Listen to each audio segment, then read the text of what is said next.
I do not believe that semi-automatic rifles should be banned at all. So that's the first thing. But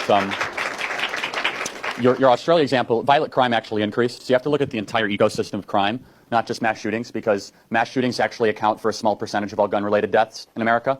They get the most amount of media attention.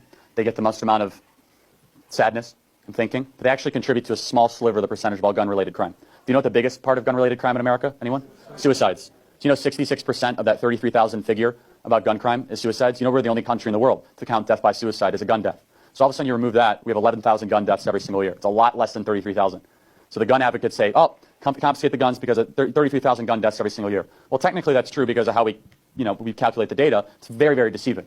I would argue that's more of a mental health issue and a systemic cultural issue than it is an actual vehicle to gun. So out of 11,000, about 300 to 500 of those 11,000 are accidental discharges, are people that are at shooting ranges, they're in their basement, and they die because of a firearm that they were mishandling or that they weren't handling properly. 300 to 500 a year. So that goes down to 10,500. About another 500 out of that is actual warranted means of self-defense. So it still counts as a gun death, but it's not murder. If someone walks into your house with a battle axe to kill you, and you kill that person with a pistol, that's a gun death. It's not a murder. Big difference. That's a rightful means of self-defense. So you get to there, it's about 10,000.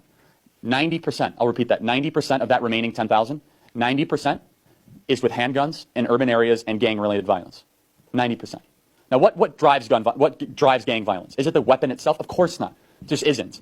It just isn't. In Chicago, look at it. It's 20 square blocks where you have the most failing public schools, where you have the most broken families. The police are really not, they're not welcome culturally in a lot of those areas.